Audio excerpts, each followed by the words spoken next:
The Prime Minister's Little Plum Blossom Chapter 1. Should she try to pursue him?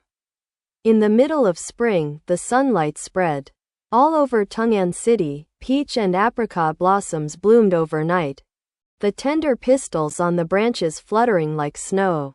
A luxurious and splendid carriage sped along the bustling Zhou Street, passing by the Li Ji soup shop in the east, the Chen Niang fabric shop in the west, and straight to the Su family pharmacy at the end of the street, the sound of the horses' hooves finally stopping. It was past noon. All the shops on the street had opened early, only the Su family pharmacy was still closed. A woman in her 40s, wearing a light green brocade short dress, got off the carriage and gently knocked on the old, peeling wooden door of the pharmacy. Chen Niang walked out of the tavern next to the pharmacy, her cunning eyes darting back and forth between the carriage and the woman. A moment later, she returned to the tavern, picked up the teacup on the table and drank it all in one gulp, saying, "The Marquis of Zhenping is indeed a famous and prestigious family in the capital. Even just a carriage is gilded with gold and jade, it is so luxurious. I didn't expect that girl Su Yao to have such good fortune." These past few days, the most talked about thing in Tong'an was that the adopted daughter of the treasurer Su suddenly became the daughter of the Marquise's mansion in Shengjing, while drinking tea and enjoying wine. This matter was discussed countless times. Everyone said that Su Yao was now a sparrow that had transformed into a phoenix, flying up to a high branch to become a noble person. Jiang Li behind the counter raised his head, looked towards the carriage on the side of the road, and frowned. Wasn't Su Yao picked up by the Marquise's people the day before yesterday? Why did she come again today? While thinking, she suddenly heard a creaking sound from the pharmacy next door. Then, a low, cold voice rang out. "What's the matter?" Zhang Li heard it and immediately knew who was speaking, hurriedly threw down the book in her hand, and ran out. Mama saw the young man coming out of the pharmacy, her whole body trembling with startle. As the dowry servant of the Marquise's wife, she had been in the Marquise's residence for nearly 20 years, and had seen many handsome men. But she still had to admit that the young master in front of her with his cold eyes was the most outstanding person she had ever met. 2 days ago when she came to pick up the young lady, this young master was not here. This must be the Huo young mastery that the young lady often mentioned. Mama thought for a moment, then smiled and said, "Young Master Huo. I am the Ha Mama beside the Marquise's wife. Today I have specially come here under the young lady's order to give a little gift to thank the shopkeeper Su for taking care of the young lady over the years." "No need," Huo Jue coldly refused. As soon as he finished speaking, the carriage door a few steps away suddenly opened with a click. Su Yao sat on the soft carriage seat inside, looking down at Huo Jue from above, saying, "Huo Jue, the gifts I prepared for you are enough to eat and spend for several years. Don't be unreasonable." Huo Jue only coldly glanced at Su Yao, too lazy to reply, turned around and went into the house. Su Yao saw that he still kept his attitude of not taking her seriously. Her eyes widened in anger. Since childhood until grown up, what she hated the most was this face of Huo Jue. As if she was a worthless dancing clown. Now that she was the daughter of the Marquise's mansion, what right did he have to look down on her? An exquisite and ancient-looking wooden box flew out from the carriage. Thud! It fell at Huo Jue's feet. Huo Jue stopped. "There are silver notes and jewels in here, you can take them. Consider them as travel expenses to the capital to take the imperial examination next year." Su Yao stared at Huo Jue, the corner of her mouth curled up into a mocking smile. "Take this money, you. Me and Manager Su will no longer have any connection. From now on, don't even think about coming to the Marquise's mansion to beg for favors." Su Yao's voice was both high and resounding, carrying the arrogance of a superior. Mama He secretly cried out within that it was not good. Indeed, she was not personally raised by Madam, her temperament was reckless and impulsive. And she did not know that she had forgotten all the instructions she had given her before. She did not know whether the reputation of the Marquis Manor's eldest miss could still be maintained. Mama He was about to open her mouth to make peace, but saw that young man suddenly pick up the wooden box on the ground, and then in a flash, the wooden box brushed Su Yao's sideburns, hit the carriage, and fell onto the soft cushion with a bang.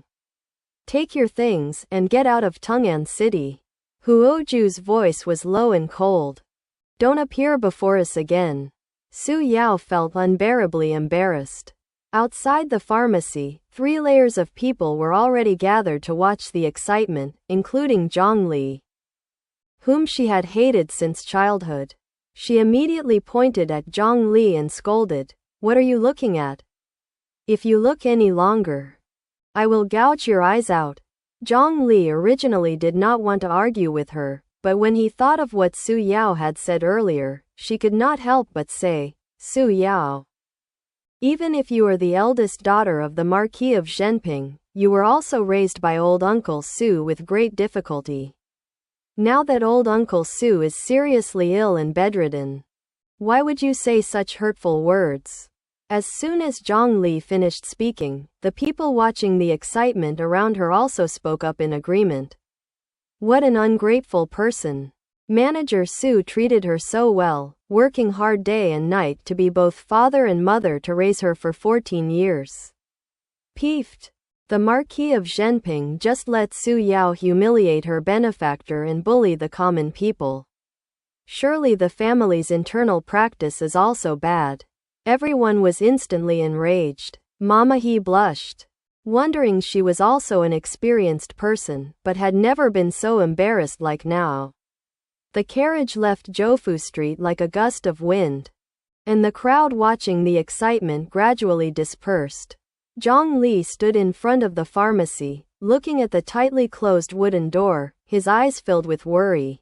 Ever since he fell on the mountain while picking herbs last year, old Master Su's body had become increasingly weak.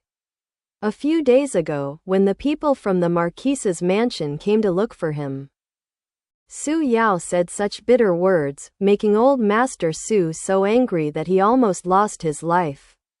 As for Huo Jue, being abandoned like a worn-out shoe in a crowded place by Su Yao, no matter how strong he was, he must have been heartbroken.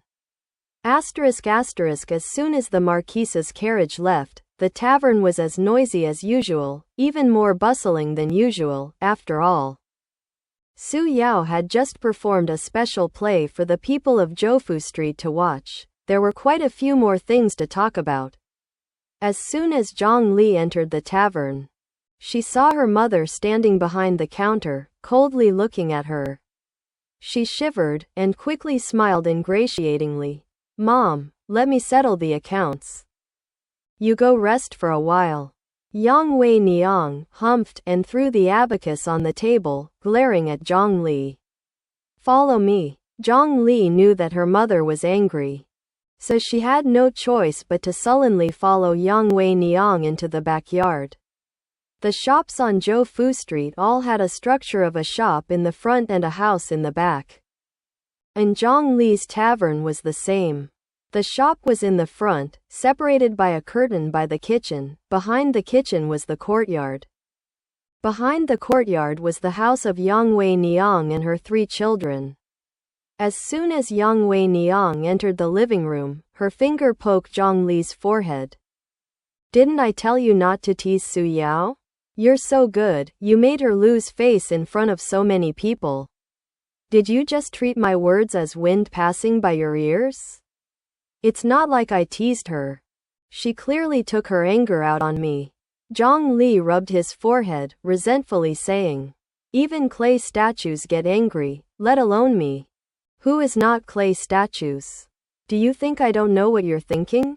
It's just because Su Yao scolded Huo Jue that you deliberately made her lose face. Sure enough, no one understands you better than your mother." Zhang Li did not deny it. She reached out to touch her nose and said, I just saw injustice and helped. Hey, mother, don't be angry. It's not worth being angry and damaging your health. Zhang Li stepped forward to rub her mother's chest. Yang Wei Niang glanced at her. Su Yao has never liked you since you were little. Sometimes she wanted to ruin your face, sometimes she wanted to ruin your reputation. Before, she was just a commoner's daughter. I wasn't afraid of her, but now she is a noble lady. A noble lady of an official's family. Just by opening her mouth she can make you fall into misery. You should stay as far away from her as possible. Don't be like that again, so reckless. Mother. Su Yao has to return to the capital today. Don't worry, Tong'an City is 18,000 miles away from the capital, even if she wants to take revenge. She won't be able to take revenge on me. Zhang Li shook Yang Wei Niang's arm and acted spoiled, her big round eyes like a fawn, sparkling and moist, making people's hearts soften. Yang Wei Niang's expression finally softened, but then she seemed to think of something, frowning. There's one more thing you have to remember. That Huo Jue kid will leave Tong'an City sooner or later. I know you like him, but Ali, he's not the right person for you.